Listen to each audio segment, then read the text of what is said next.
Ministerio de Gobernación y Desarrollo Territorial.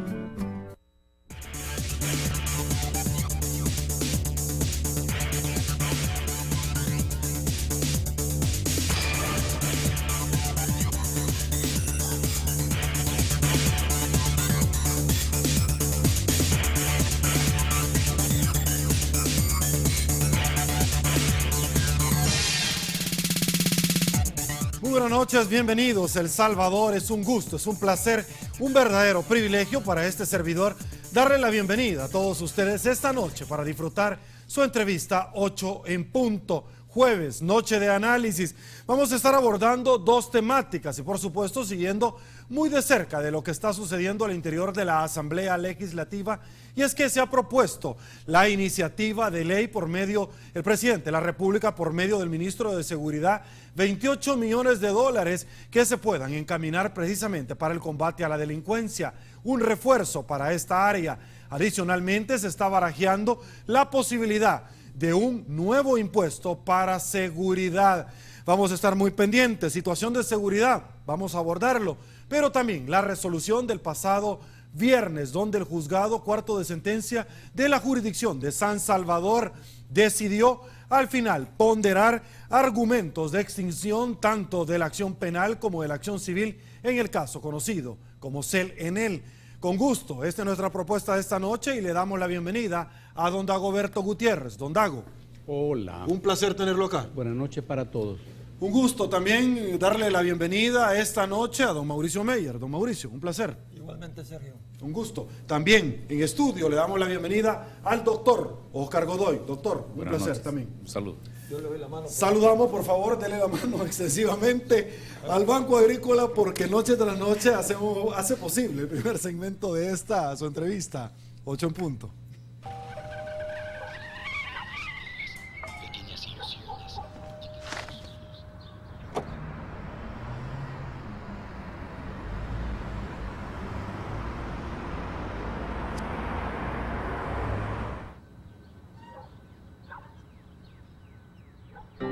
Querida patria, vieras qué diferente es todo acá. Algunas cosas te das cuenta que son distintas desde que llegas. Otras se empiezan a sentir diferentes a medida pasa el tiempo. Es fácil darse cuenta que acá donde yo estoy, casi todo es más grande. Los edificios, los puentes, las avenidas, las distancias. Pero las cosas que uno extraña estando acá son las que allá donde vos estás son más grandes. Son más grandes los sueños, las ilusiones, los corazones de la gente y sus sonrisas. La distancia me ha enseñado muchísimo desde que nos separamos, mi querida patria. Estando acá he aprendido que los salvadoreños somos más fuertes cuando estamos juntos. Que unido, El Salvador puede ser cada día un poquito más grande. He aprendido que vos nunca estás lejos. Y es que un salvadoreño se puede ir de su país, pero el país jamás se va de un salvadoreño. Nuestro gran sueño siempre ha sido poder estar cerca. Unidos, podemos soñar juntos y transformar nuestro país. Banco Agrícola y El Salvador, juntos por una banca más humana. Arrancamos, señores, esta entrevista rápidamente, don Dagoberto Gutiérrez. Conocer su postura y los de los dos caballeros también, porque es extensiva la pregunta, sobre el caso CELENEL. Y es que 8 acusados quedaron prácticamente en libertad de toda responsabilidad civil y penal, luego que el tribunal modificó el delito de peculado doloso a culposo. Han arremetido posiciones encontradas donde unos han dicho que esta ha sido una persecución política, pero por otro lado han dicho de que aquí solamente hubieron dos partes, porque la Fiscalía se adhirió en todas sus partes a la solicitud de la defensa y la acción logró que ya no sean perseguidos penalmente, pues la falta ya prescribió. La medida, el delito ya prescribió. La medida dio por finalizada toda acción penal en contra de los imputados. ¿Qué opinión le merece, don Dago? Bueno, en primer lugar, un saludo a la Asociación de Estudios de Geografía del Centro Nacional de Registro. Es importante difundir el estudio de esa geografía y a su dirigente, a William Bernal. Nos unimos a la victoria del pueblo griego contra la dictadura de la Troika y el Fondo Monetario Internacional. Eso es trascendental para nosotros y para todo el mundo. Nos unimos, Marvin Galeas, a esa campaña que propones para la salud de Calito Cañas Dinarte. Coordinémonos y incorporemos a otras personas. Es una campaña muy, muy necesaria. Saludo a Don Lito y a David, los hombres de las agujas y de los billetes de lotería. Y un abrazo a Iris y Fátima, de la sucursal del banco Scotiabank. Por eso es que me lo atienden bien, don. Sí, de la fuente. Manténganse lindas. Eso es fundamental en este mundo tan feo, tan feo. Muy bien. Y ocurre que el tema resulta oportuno, porque nos permite reflexionar sobre el manejo de la oligarquía, el poder de la oligarquía, la relación con las empresas transnacionales, la justicia y la legalidad.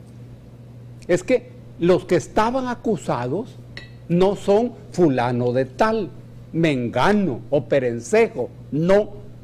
Estaba sentada la oligarquía por primera vez en la historia de este país, primera vez. Y estaba acusada el modus operandi de la oligarquía, la relación de esa oligarquía con los bienes del Estado,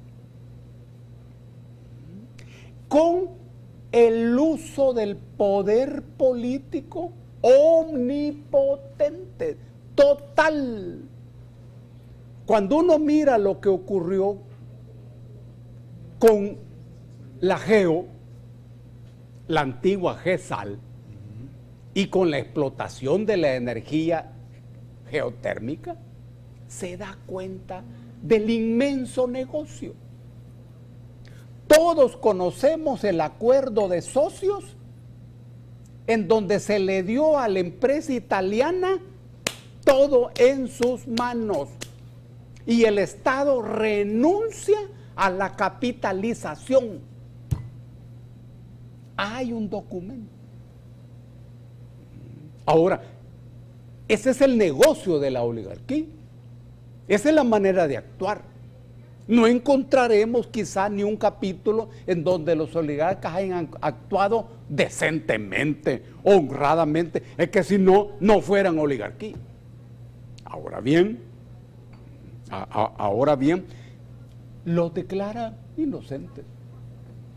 Cuando un juez declara inocente a alguien, no está diciendo que no hizo lo que se le imputa, sino que no se le probó. No se le probó. Cuando declara culpable a alguien, no quiere decir que hizo, sino que se le probó. Y la prueba es un hecho histórico. Al poderoso generalmente no se le prueba nada. Al débil generalmente se le prueba todo. Ahora bien, esa es la legalidad. Hay que saber que la legalidad es el trapo con que se limpia la sangre. Y la legalidad legitima todo tipo de conductas. La dictadura de Pinochet en Chile, por ejemplo, legal. Legal. Para eso es la ley. Y para eso es la legalidad. Ahora bien, ¿y hay justicia en la decisión que conocimos? Sí, claro que sí. Los sectores oligárquicos y las grandes cúpulas empresariales celebran esta inocencia como un acto de justicia. Y algunos han dicho, al fin se hizo justicia, al fin se hizo justicia. Miren qué belleza. Es que Una cosa es la justicia del poder y otra cosa es la justicia del débil. ¿Es la misma justicia? No. Lo que es justo para los de arriba es injusto para los de abajo. Y lo que es justo para los de abajo es injusto para los de arriba. Es lógico que esto no sea visto como justo por una mayoría. Y es justo que se celebre como justo por la alta cúpula empresarial. Finalmente veamos el desempeño de las transnacionales. En este tema pareció nítido toda la conducta de la empresa extranjera. Este es un test que debe aparecer en los textos de historia. Perfecto, don Mauricio, voy con usted. Mire, hace muchos años, y voy a tener que hacer el comercial, aunque ya esta es una empresa que creo que no está muy vigente en el país, Nemtex. Nemtex tenía un eslogan publicitario que se aplica muy bien a lo de Cell Enel. Decía, ¿y ahora qué más se puede decir? Y eso resumía mucho lo que Nemtex quería decir y resume mucho lo que Cell Enel nosotros podemos hablar. Definitivamente Cell Enel ha sido un caso que creo que es paralelo al caso de Francisco Flores. Los 8 acusados están libres por lo que saben y fueron a juicio por lo que saben.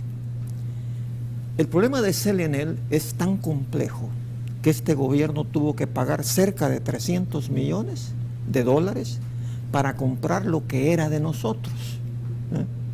Pero el problema de Cell Enel no está muy lejos del problema del Chaparral, no está muy lejos de la ilegalidad del Citrans, no está muy lejos de la ilegalidad de los famosos terrenos del IPSA. Lo que sucede es que fue un tema largo, pero cuando ya una decisión ha sido tomada, ocupando una frase coloquial, es que cuando la niña está embarazada, lo único que a usted le queda es ponerle nombre al niño. No puede hacer ya nada. Esta es una decisión tomada. Por un lado, los jueces consideraron que era algo que no se podía perseguir, pero más importante aún, el mismo gobierno a través, bueno, no el gobierno, pero la Fiscalía General a través de la República entendió por qué razones. Una cosa, como muy bien decía anoche Fabio Castillo, una cosa es lo que uno piensa y otra cosa es lo que realmente está sucediendo. Nosotros pensamos mucho, pero no sabemos lo que está sucediendo. Elucubrar es muy fácil. El salvadoreño tiene esa costumbre de elucubrar mucho. Pero yo creo que el problema de Cell Enel es un problema que ya hay que darle vuelta a la página, porque, como yo lo he dicho muchas veces en este programa, este es un país en donde no pasa nada. Y no va a pasar nada en todo lo que... ¿Por qué? Porque el sistema no está cambiando. Y el gran temor que yo tengo, pero es un temor real, es que en 2 años, cuando la Sala de lo Constitucional, como muy bien lo califica Dagoberto, el accidente jurídico que significaron 3 años, los 4 magníficos, entre comillas, ¿qué va a ser de nosotros si estamos viendo la elección de los magistrados actualmente? ¿Verdad? Magistrados que los que ya parecía que iban a ser, no fueron, y al día de hoy tenemos 9 días sin haber electo los nuevos magistrados de la Corte Suprema. De hecho, déjeme comentarle, usted puede ver en las redes sociales, doña Lorena Peña, presidenta de la Asamblea Legislativa, en torno a ese tema, manifiesta que por el momento no vislumbra ningún tipo de consenso para la elección de magistrados. Sin embargo, en horas de la tarde se procedió nuevamente al nombramiento del señor Pineda, como el doctor Óscar Armando Pineda Navas, como presidente de la Corte Suprema de Justicia en un segundo periodo por estos 3 años nuevamente, de los cuales usted menciona. Pero mire cómo juegan con la gente. Es que volvemos a lo mismo. Yo no sé por qué en este país a los diputados se les llama parlamentarios. En El Salvador no existe un parlamento. Lo que existe es una asamblea legislativa, ¿verdad? Es como en Inglaterra. Por un lado están los lores y por otro lado están los comunes. En El Salvador solo tenemos gente común, 84 comunes. Esos son los que tenemos en la Asamblea Legislativa. Pero mire qué interesante. Antes de decidir reelegir al señor Pineda como presidente de la Corte Suprema de Justicia, ¿qué hicieron los de la subcomisión que va a nombrar a los nuevos magistrados? Le ofrecieron la posición a cualquiera de los 4 miembros de la Sala de lo Constitucional. Y es penoso para ellos leer la nota que los 4 magistrados de la Sala Constitucional dijeron, miren, ¿saben qué? Ustedes no son quien para venirnos a ofrecer eso, no nos interesa ser presidente. Entonces, ¿usted cree que el señor Pineda, cuando 4 personas que han demostrado en el país que son de respeto, dicen, no queremos ser presidente de la Corte Suprema de Justicia? Bueno, entonces, como dice el viejo dicho, quedémonos con este pelón, pues. Pero yo le hago una pregunta, porque qué bueno que usted lo acaba de mencionar. No entiendo. ¿Cree usted, don Mauricio, que verdaderamente en la máxima magistratura, en términos de, obviamente, de la aplicación de la justicia en el órgano jurisdiccional, no les interesaba a los 4 magistrados, o verdaderamente ellos no querían caer en un juego de llegar y verse expuestos ante una subcomisión que iban a empezar a cuestionarle sobre la base de sus resoluciones? Entonces, por último, no me van a escoger, me van a exponer. Desde ya les digo que no me interesa. Pero véalo de esta manera. Es que la cosa es muy sencilla. Mire, si durante todo este tiempo los diputados de la Asamblea Legislativa han confrontado a la Sala de lo Constitucional y han hablado pestes de ellos, ¿cómo es posible que ahora vengan los mismos que los han ofendido a quererles ofrecer la posición de la presidencia de la Corte Suprema de Justicia? Ahí es donde se demuestra lo que yo dije la semana pasada. Cuando usted se autorrespeta, no hay nadie que lo pueda mover. El problema es que en nuestro país la gente se mueve por 2 razones nada más. Porque necesitan un empleo bien pagado y porque desafortunadamente no saben hacer otra cosa más que vivir del gobierno, de los impuestos suyos y de los ¿Usted estaría de acuerdo, como dijo el doctor Castillo, antes de pasar con el doctor Oscar Godoy, que con el ataque a la Sala de lo Constitucional lo único que están haciendo es hacerlos presidenciables? No, 4 de ellos. A ellos no les interesa la presidencia de la República, definitivamente no. Perfecto. Doctor Godoy, voy con su análisis, por favor, sobre la resolución del caso Selenel. Y si quiere opinar también de estos últimos temas, también. Sí. Este caso Selenel ya desde hace semanas intuíamos por dónde iba a resolverse. Recordemos que aparte de ser un juicio propiamente doméstico, tenía una vinculación internacional bastante significativa, a tal punto que hay voceros de otros países que tuvieron que reclamar, digamos, al Estado de que dejara de hacer un enjuiciamiento como el que estaba haciendo. Esto provoca diferentes reacciones, respaldos por un lado y reacciones adversas por otro. Pero en todo sentido, la relevancia internacional del juicio lo puso en la palestra y hacía que todos estuviéramos pendientes de él. Sin embargo, cuando se logra un acuerdo de la manera en que se logró por la vía no judicial, ese acuerdo ya anticipaba, ¿verdad?, que la acción judicial a estos señores no iba a avanzar, ¿verdad? De una u otra manera se iba a detener y eso es lo que vimos. Por lo tanto, no es una sorpresa. Lo importante de esto es que seguimos hablando del tema de corrupción y la corrupción en un país como el nuestro tiene al menos 3 características, o 3 tipos, mejor dicho. Hay una corrupción supuesta, es aquella donde la percepción, la imaginación o la denuncia indican que puede haber corrupción por parte de algunos funcionarios. Eso es como cuando uno oye que los expresidentes, por ejemplo, tienen modos de vida que no van con los ingresos que deberían tener y que tienen modos opulentos y que hay indicios de corrupción, ¿verdad? Entonces esa es la corrupción supuesta. Pero hay corrupciones también que son encubiertas, ¿verdad? Que aunque se tengan indicios suficientes, las instituciones, el sistema y todo el aparato político se pone en función de encubrir. Por eso es que casi siempre nos damos cuenta de corrupciones después que terminan los periodos de los funcionarios. Pero hay una corrupción que es la corrupción probada. En todo caso, lo que hemos visto en este juicio es que hubo una supuesta corrupción, pero como ustedes bien lo han dicho acá, no se pudo probar. no se pudo probar porque el sistema permite salidas jurídicas que puede que a uno no le gusten, a otro no les guste, pero en la práctica eso ocurre. Pero como también decía Mauricio, ¿verdad? Hay más casos de corrupción que uno no debe dejar de lado. El caso Chaparral, Polistepeque, Terrén y otras que gradualmente van a salir. Ojalá se aprobara esa comisión internacional para investigar, ¿verdad?, crimen organizado y corrupción en El Salvador, y nos daríamos cuenta que un juicio como este CLNL es pequeño comparado con otras formas de enriquecimiento que hay en otros funcionarios. ¿Cuál comisión internacional? La CICIG, por ejemplo, que por algunos ejemplo, están... de Guatemala, ¿ok? Y de hecho, los amigos televidentes están preguntando correcto. eso. ¿Cómo que en Honduras se da y Guatemala y aquí no? Sí, ojalá, yo creo que deberíamos alzar voces para que eso se haga, porque si hubiera una comisión internacional con la capacidad de profundizar en investigaciones en serio, y le preguntaron a los funcionarios que acaban de terminar su periodo, mire, ¿usted por qué vive en esta casa? ¿Y por qué si usted la alquiló, la mandó a hacer y usted tenía los planos? Esas cosas se preguntarían en una investigación de otro tipo y nos daríamos cuenta que hay corrupciones de corrupciones. Hay gente que habla de cifras de 300, 400 millones, 600 millones. Cuando uno habla con diferentes sectores, ¿verdad? Hay gente que hace cuenta, ¿verdad? No, el fulano se llevó 600 y la esposa 200, el otro 100. Entonces, ese tipo de cosas que solo son especulaciones o supuestos, si tuviéramos una comisión independiente y de alta capacidad de investigación de la mano de la Fiscalía, nos destaparía cosas que sí nos asustarían y nos hicieran sentir pequeños y novatos en este tema de la corrupción.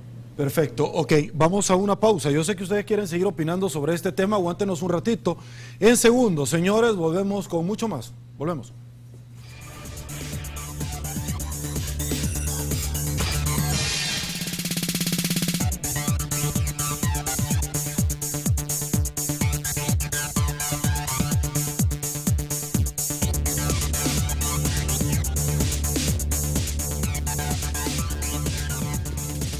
Estamos de regreso, muy amables señores a todos ustedes y señoras por su preferencia dentro y fuera del territorio salvadoreño. Vamos a seguir con este tema.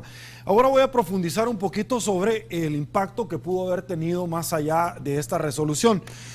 Número uno es que aquí se ha dicho esta semana, si ustedes han visto 8 en punto, donde estuvo el señor Francisco Beltrán Galindo y el señor Arturo Mason, donde los dos apuntaban de que había sido una persecución política. Por otro lado, otros caballeros como el doctor Omar Pastor y el doctor Héctor Hernández Turcios, entre otros, señalaban que no había habido este tipo de persecución política. Lo interesante del asunto y que yo les quiero comentar es que en algún momento el señor Irving Toches, expresidente de CEL, le dijo al señor Funes, hay que conciliar, y lo único que se canjeó, dicen algunos rotativos en algún momento, que le pidió la renuncia y posteriormente así fue. Lo que yo le quiero comentar de todo esto es que en algún momento ellos manifestaban que el señor Funes estaba instigando al fiscal para que arremetieran contra estos señores del caso CLNL. Cambiaron al final de doloso a culposo y tuvieron que llegar a una vista pública. ¿Por qué esperaron tanto, don Dago? Mira, es que en el tema de la fiscalía hay un aspecto clave en esto.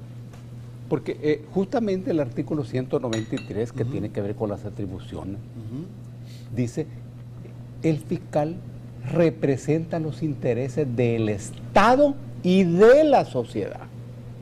Estamos hablando de dos cosas diferentes.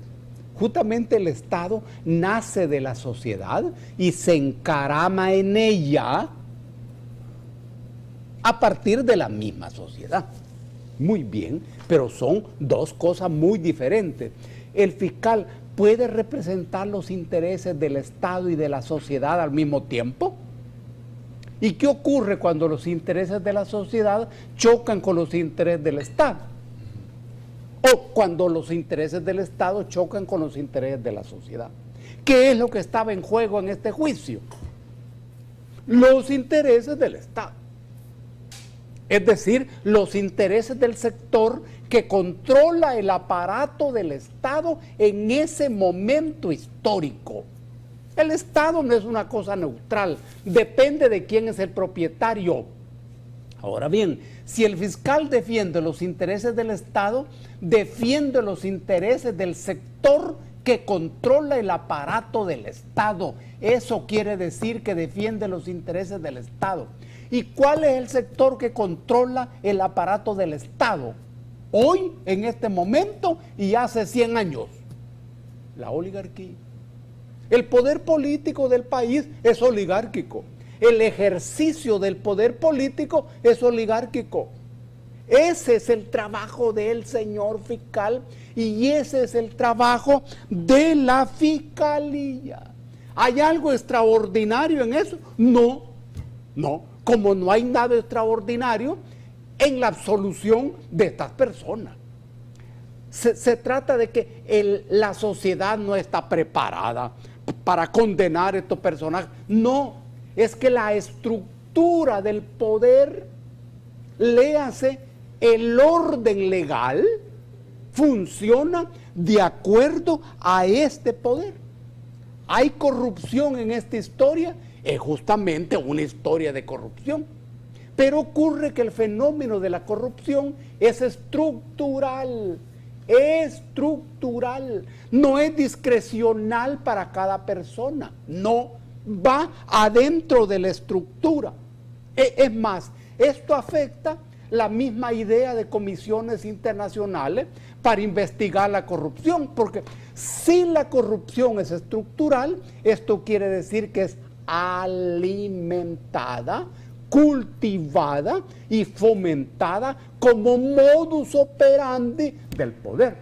Estas comisiones investigan casos de corrupción, pero no el abordaje de la corrupción como fenómeno estructural. Pero es importante que los casos se estudien, ¿cómo no? Pero lo importante es que se resuelva el origen, no solo la causa, el origen. Y el origen es precisamente estructural. Hay que cambiar la estructura, hay que cambiar el orden y el poder político que necesita de la corrupción. ¿Cómo se cambia, don Pedro? Ese es el proceso político. ¿Qué es lo que todos preguntan la gente? Ese es justamente el proceso político popular que solamente partiendo de la energía, el talento, el poder del pueblo organizado es capaz de hacer eso. ¿Y cómo se organiza? ¿En golpe de Estado? No, ¿cómo? Estamos hablando del pueblo organizado. La otra vez leí un argumento del señor Vargas Llosa donde decía, señores, si las elecciones no sirven absolutamente para nada, si cambiaran algo, los políticos ya lo hubieran prohibido. Excelente. Entonces, estoy de acuerdo con Mario Vargas Llosa. Es así. Es justamente así. El papel político del pueblo es el decisivo para darle vuelta a este orden y sustituirlo por un nuevo orden a partir del desorden. El orden no se cambia a partir del orden, porque el orden se defiende a sí mismo. Mirá lo que dice el artículo 248, inciso cuarto de la Constitución. Esa es la defensa del orden, defendiéndose a sí mismo. El orden, y que no se te olvide, solo se cambia a partir del desorden. El orden es el desorden victorioso convertido en el nuevo orden y enfrentado al nuevo desorden. Te lo voy a pedir de memoria. Perfecto, así termino hablando yo cuando llego a la casa y mi señora se queja que ya no me junte con usted. Don Mauricio, rápidamente, este fue un caso no político, sino que usted cree que fue una persecución política. Es que los dos caballeros que anteriormente me refería, que me acompañaron esta semana, decían, mire, es que el señor Funes estuvo casi instigando al fiscal general de la República. ¿Usted piensa que el señor fiscal, con la personalidad que tiene, se va a dejar instigar por el expresidente Funes, cuando de hecho le han estado diciendo que acuse al señor Flores por lavado de dinero y no lo ha hecho? Cuando meten el caso CLN al señor Flores por los correos que encontraron y no lo ha hecho. ¿Cree usted que es una persecución política? No, mire, pero antes que nada quiero decirle que todo lo que ahora expresó Dagoberto no le entendí nada, pero le creo. Le creo todo Sí, lo que mañana dijo. vamos a Sí. subir la entrevista, señores, a la web. La puede volver detenidamente a ver. Nada, pero Gracias, le don Dago. Gracias por existir. Gracias por existir. Siga. No, yo creo que el tema de... No se ponga nervioso.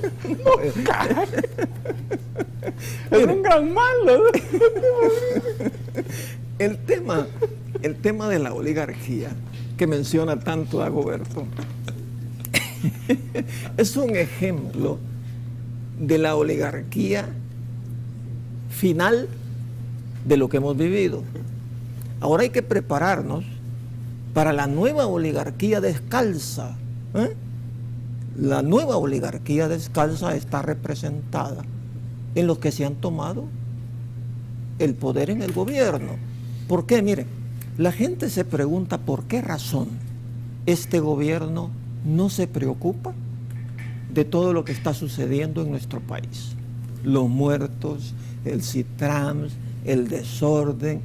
¿Sabe por qué? Por una sencilla razón. Todos los que ahora están en el gobierno y que participaron en la guerrilla obtuvieron lo que querían: estar en esos puestos. Ya los que quieran hacer los cambios va a ser una nueva generación. Pero ¿por qué oligarquía descalza? Porque no hay nada peor que los igualados. Es que hay una cosa que para mí es clara. Sí, los igualados es lo peor. Es como, por ejemplo, cuando a mí alguien me pregunta, ¿a quién respetas más? ¿A un analfabeto o a un semialfabeta con iniciativa? ¿Quién se puede equivocar más? El semialfabeta con iniciativa, porque el analfabeta no sabe ni es como leer en otro idioma. Este país de nosotros va a estar a corto plazo si las estructuras cambian. Hablando ya no de CELENEL, como muy bien decía el doctor, vamos a estar hablando de los problemas de Polistepec, de Terrain. Vamos a estar hablando de los problemas que ahora todavía no se ven. Miren la falta de clase que la vivimos con Sigfrido Reyes, y ahora la presidenta de la Asamblea está cometiendo el mismo error.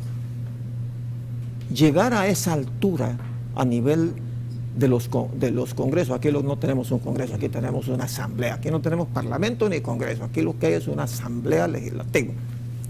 Una presidenta de la asamblea que se atreve a criticar a un embajador de Alemania, a una embajadora de Estados Unidos, bajando los canastos, como que si fuera un pleito de vieja verdulera. Los señores tienen estatus en este país, y en todo caso, imagínense que se le ocurre que quiere que declaren a los embajadores non gratos. Yo no sé esta señora a dónde estudió la primaria y si acaso estudió la secundaria, pero no podemos tener funcionarios de esta naturaleza. Este es un país que tiene que cambiar, pero con los funcionarios que tenemos ahora, yo no sé si estamos cerca del cambio. Por eso es que yo los llamo los oligarcas descalzos, los igualados. Esos nunca van a ser iguales, así compren, como muy bien decía el doctor Godoy, casas de $600,000, ropa de, ¿cuánto costaban las corbatas o los trajes? $23,000. O sea, no, estaban acostumbrados a tomar sopa Maruchan. Como está robando. Sí. Le voy a cobrar por el anuncio. Por el anuncio. Sí. Él lo repite cada rato. Perfecto. Pero es cierto. Sí, ahora ven los vasos de 50 centavos y dicen que nunca se los tomaron. Sí. No puede ser. Este país está en manos de gente que debe de preocuparnos a nosotros. Y yo creo que la posición que ya se la he escuchado a Dagoberto, no solamente en este programa, sino que en otros, es que es muy genuina. Este país necesita comenzar a cambiar. ¿verdad? Claro. Sí. Ya los dos proyectos, Arena Perfecto. y el Frente, se agotaron. Ok. Se agotó el tiempo y yo también tengo que cambiar. Doctor Godoy. Y le vamos a hacer una traducción rápida a Dagoberto. Dagoberto lo que estaba diciendo, en el retruécano, lo que estaba diciendo que este país, en términos políticos, solo produce corruptos, ineptos y arrogantes. ¿Verdad? Ya traducido. Ya traducido. Y que esa ineptitud y esa corrupción es sistemática, es cultural, es estructural, por lo tanto está en el tuétano de los partidos políticos. Ahí está.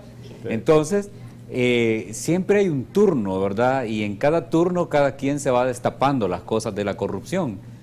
¿Qué va a pasar dentro de 8 o 10 años? ¿A quiénes vamos a estar enjuiciando? ¿A quiénes vamos a estar señalando? ¿A quiénes vamos a estar absolviendo a través de los sistemas y las instituciones políticas y jurídicas? La verdad es que la corrupción es un modo de vida y es una práctica cotidiana. Y aquí no se salva ningún color, ¿verdad? Verdes, rojos, amarillos, tricolores, azules, celestes, negros, anaranjados. Todos viven precisamente de ese modo de enriquecimiento. Lo que se les olvida es que ese dinero que la corrupción absorbe y que le permite a los que hace poco eran descalzos, como dice Mauricio, tener ahora un modo burgués, ¿verdad? Desde un discurso diferente, ese es un dinero que lleva el sudor y la sangre de los salvadoreños. La gente común y corriente que se levanta a las 4 de la mañana y se acuesta a las 12 de la noche para ganar 5 o 6 dólares diarios y gastarse 7 en el día, esa es la gente que le tributa al Estado. Y ese es el dinero que se roban los políticos. Es raro ver, por ejemplo, gente que hace unos 8 o 10 años todavía tenía las secuelas, ¿verdad?, de la montaña, las barbas largas y los morrales desteñidos, y ahora, ¿verdad?, las corbatas son de marca, traídas de Francia, ¿verdad? Se fuman puros, traídos de París, ¿verdad? Se van en parejas, ¿verdad?, a París. O sea que no hay que engañarnos, la corrupción no es de un lado, es sistema, es una práctica cotidiana. Solo es cuestión del turno, ¿verdad? Y solo es cuestión de hacer cuentas para darnos cuenta que lo que se ha señalado a veces como corrupción se va a quedar pequeño cuando podamos demostrar otras cosas más adelante. Ok, en un minuto, don Dagoberto, don Rosa Félix Juárez Mazariego, muchísimas gracias por su pregunta. Dice, pregúntele al licenciado Gutiérrez cómo hacer para cambiar, usted tiene la culpa que le estén preguntando, la estructura de la oligarquía salvadoreña, sí, pero Bravo muerde y mata para perpetuarse en el mismo poder. Por favor, ¿cómo se cambia? Dice. El mayor poder de la oligarquía no tiene que ver en esta estructura de muerte, tiene que ver con su poder ideológico. Es que el pobre, cuando piensa que el camino es el rico, está derrotado. Cuando el pobre piensa que el camino es la construcción de su propio poder, su propia visión, está en camino de resolver ese problema. Okay. En todo caso, la solución viene de abajo y viene de adentro. No viene de arriba ni de afuera. Ok, pausa, volvemos.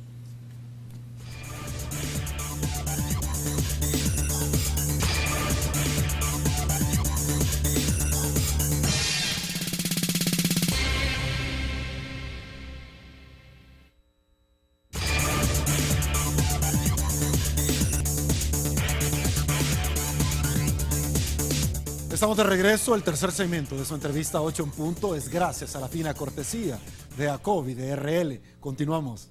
Somos una empresa que le brinda una amplia gama de servicios financieros competitivos. ACOBI de RL, su banco cooperativo de confianza. Y bueno, abrimos este segmento con una llamada con nuestra compañera Guadalupe Bonilla desde la Asamblea Legislativa. Guadalupe, un gusto, buenas noches. Me cuentan que ya aprobaron el dictamen de los 28 millones de dólares para seguridad, ¿cierto? Buenas noches, Sergio. Cierto, los diputados han aprobado por unanimidad esta petición que llegó de parte del Ejecutivo para reorientar 28 millones de dólares, parte para entregar el bono a los agentes de la Policía Nacional Civil en 600, 400 y 250 según el rango de los agentes, y otra parte para pagar salarios de los soldados y también para comprar equipo en la Fuerza Armada. El ministro de Seguridad, quien ha estado presente en la plenaria mientras duraba la lectura del dictamen y mientras escuchaban las posiciones de los diferentes partidos políticos, pues ha celebrado esta decisión, diciendo pues que también es parte de los incentivos y del reconocimiento que están queriendo dar a los agentes por el esfuerzo que están haciendo y por toda la situación que están pasando en la calle tratando de controlar a las bandas delincuenciales. Él también se ha solidarizado con la familia del agente, pues que lamentablemente falleció hoy luego del ataque sufrido en el Parlamento centroamericano. Lupita. Así las cosas, Sergio. Lupita, cuénteme, por ahí me contaron también que se está barajeando la posibilidad de someter a conocimiento un impuesto para seguridad, ¿cierto? Es un impuesto del que ha hablado el presidente de la República y que ha dicho, ha estado en discusión en el Consejo de Seguridad. Él pues está esperando, y los diputados así lo han dicho también, que oficialmente no han recibido ninguna propuesta del Ejecutivo y que están esperando que salga del Consejo de Seguridad. Lo que sí hay es algunas propuestas para que sean las grandes empresas las que tengan que pagar este impuesto y que no salgan afectadas las pequeñas y las medianas. Bueno, habría que esperar cómo no van a salir afectadas si las grandes empresas al final lo pagan. Gracias, Lupita, muy fina por el despacho. Don Dago, voy con usted. ¿Qué opinión le merece la aprobación de 28 millones de dólares para seguridad?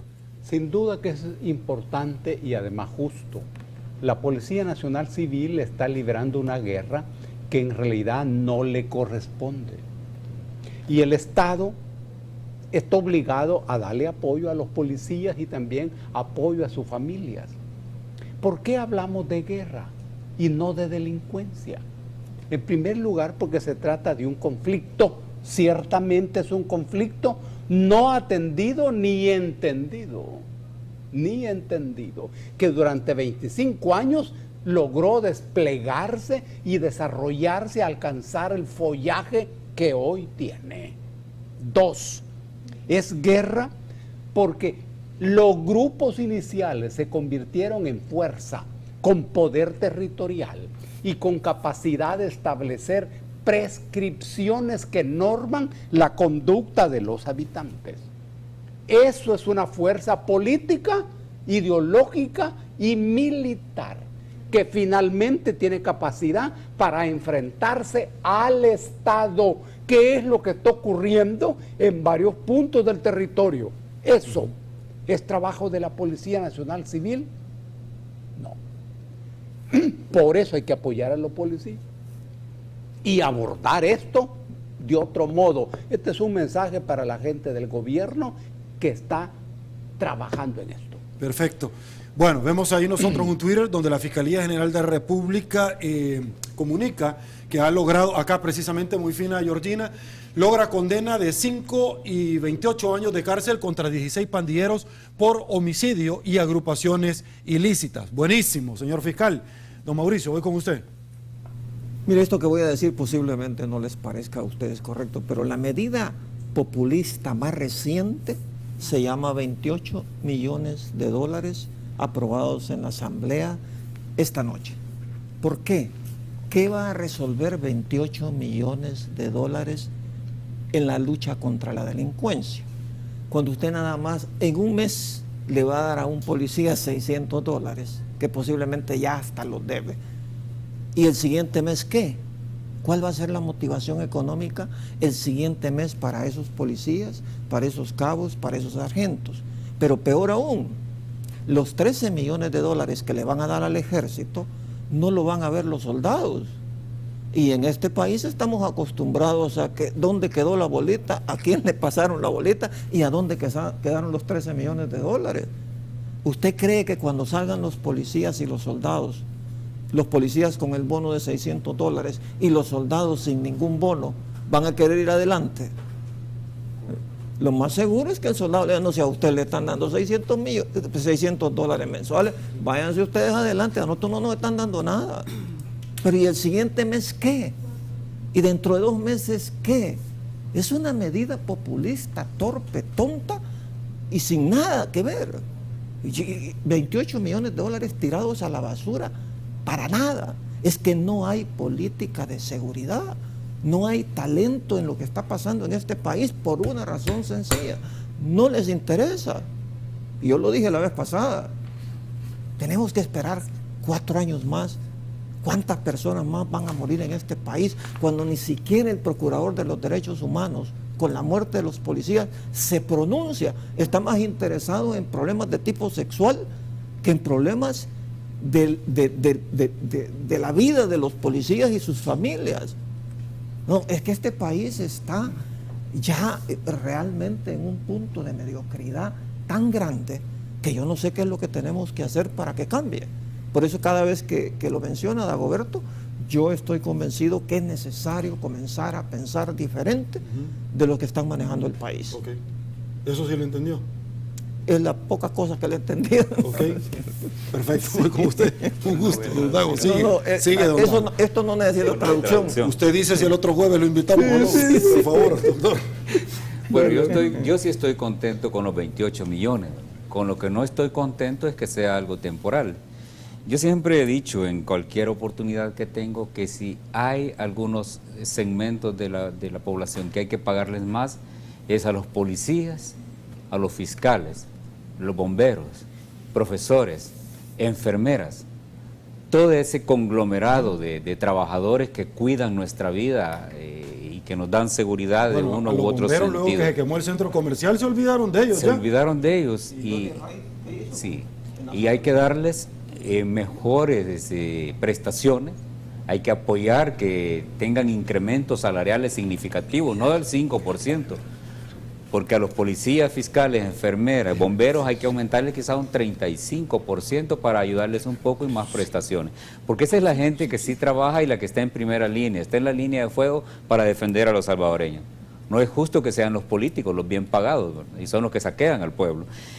Eso en primer lugar. En segundo lugar, pedir que esta medida no sea transitoria, que sea permanente. En serio, hay que fortalecer los ingresos de esta fuerza de trabajo. En lo que no estoy yo de acuerdo es pensar que con estos 28 millones se está contribuyendo a la seguridad. No pasa nada en materia de seguridad. Lo que vamos a tener es un poco de policías con un poquito más de dinero en el bolsillo por un rato, pero las cosas de seguridad van a seguir igual. Las extorsiones, los homicidios, las desapariciones, los feminicidios, los abusos contra los niños y las niñas, todo eso va a seguir igual y yo me atrevo a pensar que peor. Pero está bien los 28 millones y ojalá que se le pueda dar más dinero a los demás trabajadores. Perfecto. Don Dago, voy con usted rápidamente. Es que Monseñor Escobarales es un llamado a un planteamiento nacional.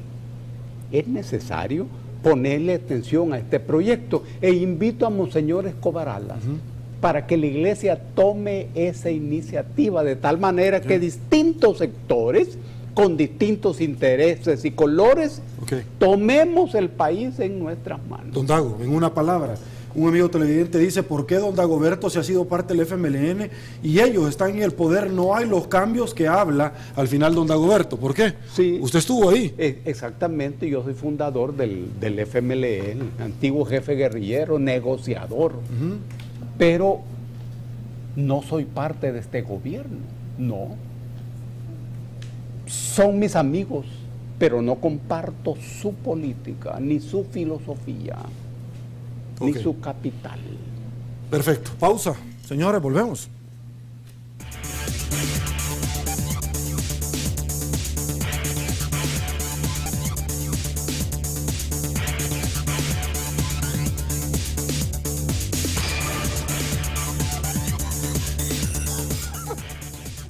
Perfecto, señores. Bonitos se ponen los comerciales. Nosotros llegamos al final de la entrevista 8 puntos. Aquí están quejando Georgina García, por el amor de Dios, que ya no hay semita, don Dago. Sí, un gusto. Georgina es la culpable, Georgina. Ella es la productora, un placer. Cuídense, por favor. Se la voy a dar la mano yo porque don Mauricio no me la de llegar. Señores, un placer que nos hayan sintonizado. Soy Sergio Méndez, hoy jueves 9 de julio del 2015. Así están las cosas hoy por hoy en nuestro país. Será hasta mañana. Que descanse y una vez más, que el Señor los bendiga a todos.